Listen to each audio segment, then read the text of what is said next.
You are welcome to this tutorial. We are going to demonstrate how to configure SD-WAN between two locations that are connected by dual IPsec VPN tunnels. You can see from the network topology that both locations have two ISPs. We are going to configure SD-WAN to make use of two IPsec VPN tunnels between Site A and Site B. Each IPsec tunnel uses a different ISP connection. SD-WAN provides granular visibility into network traffic and analyzes traffic data. As a result, organizations can securely exchange data across multiple locations with improved performance, reliability and scalability. Let's get started. I will provide explanations to some configurations as we move along. We will start the configuration on FortiGate A. First, ping the two remote gateway IPs at Site B to test connectivity.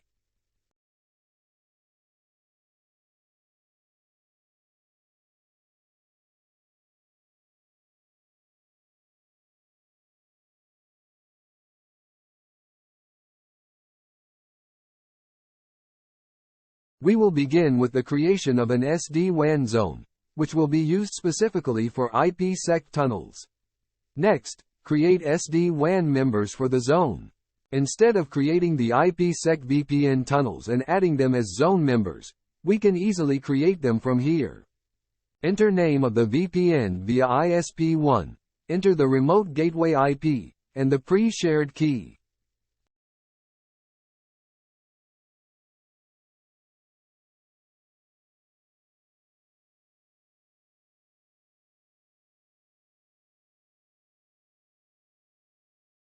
Select the SD-WAN zone that we created.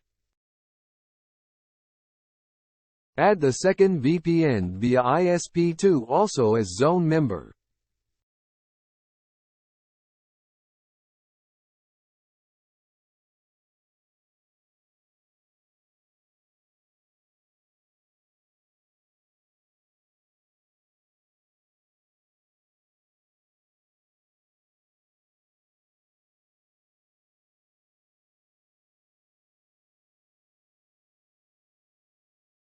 FortiGate assigned default settings to the two VPNs created.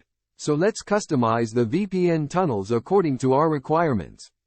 For the Phase 2 selectors, I will change the local and remote addresses from all to their specific local and remote networks.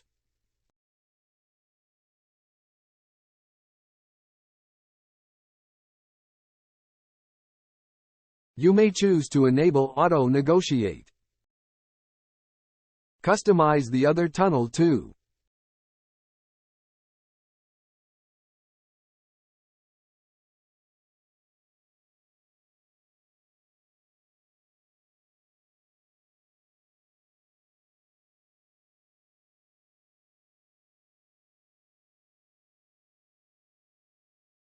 Next, create a static route to route traffic to the local area network behind FortiGate B.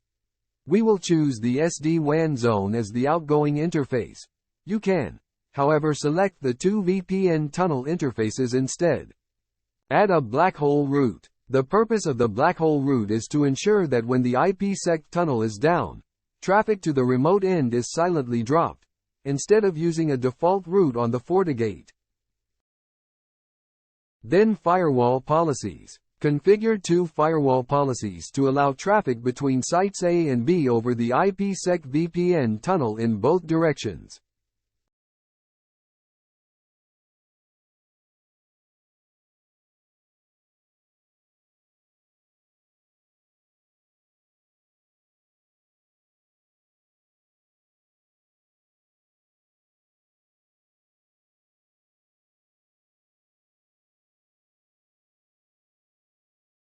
Disable NAT in the firewall policies.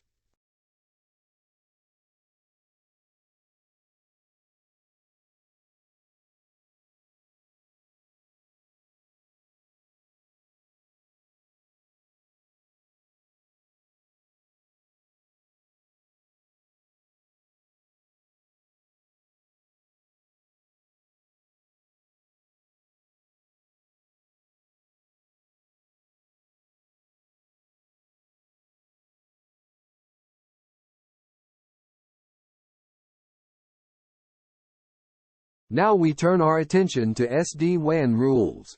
We will first create an SD-WAN performance SLA. A performance SLA checks for network reachability and provides metrics on the quality of the path.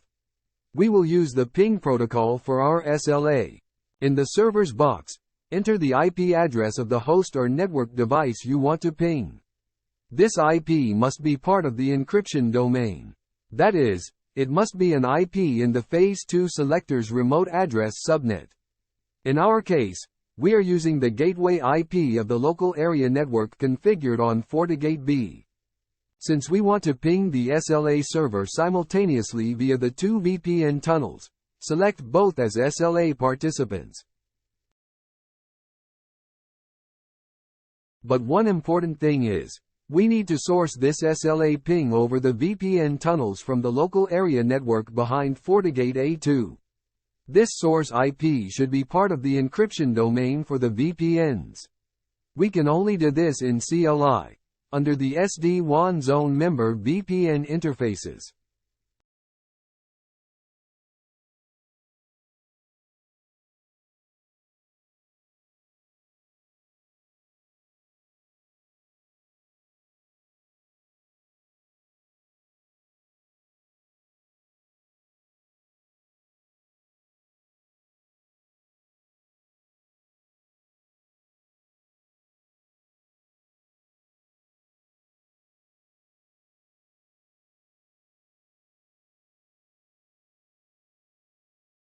Finally, SD-WAN rules. Provide a descriptive name for the rule, and select source and destination addresses.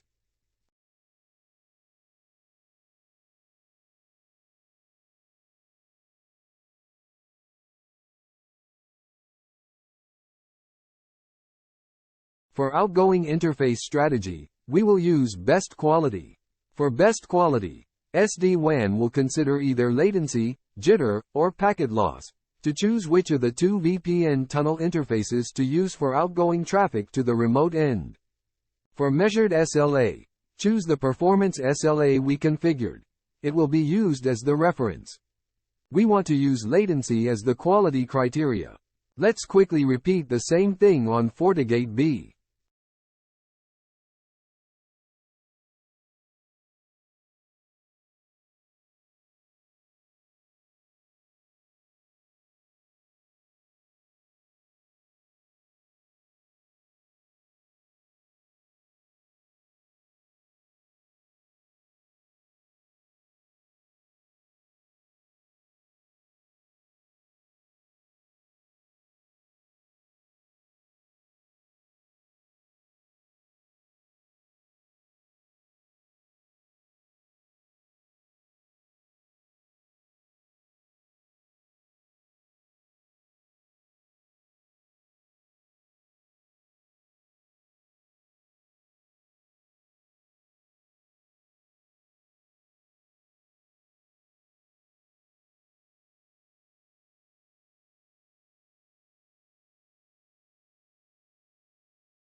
Now that we are done with the configurations, let's bring up the VPN tunnels, if not up already.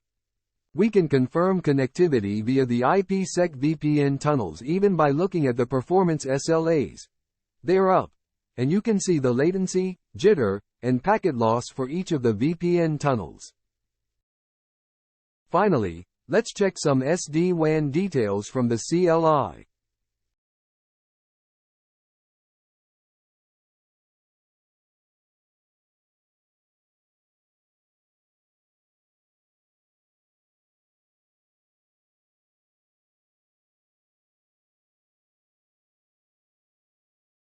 Click on the SD-WAN Rules tab.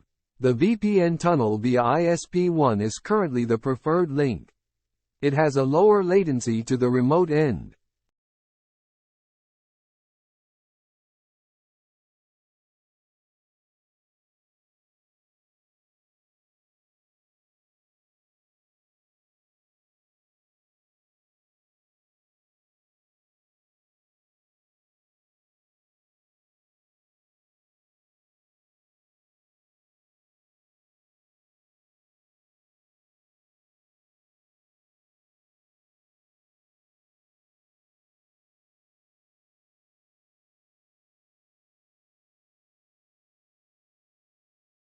Congratulations! We have successfully configured SD-WAN between two locations using IPsec tunnels. Thanks for watching our tutorial. If you have any questions or need further assistance, please feel free to leave a comment below. Don't forget to subscribe to our channel for more helpful tutorials.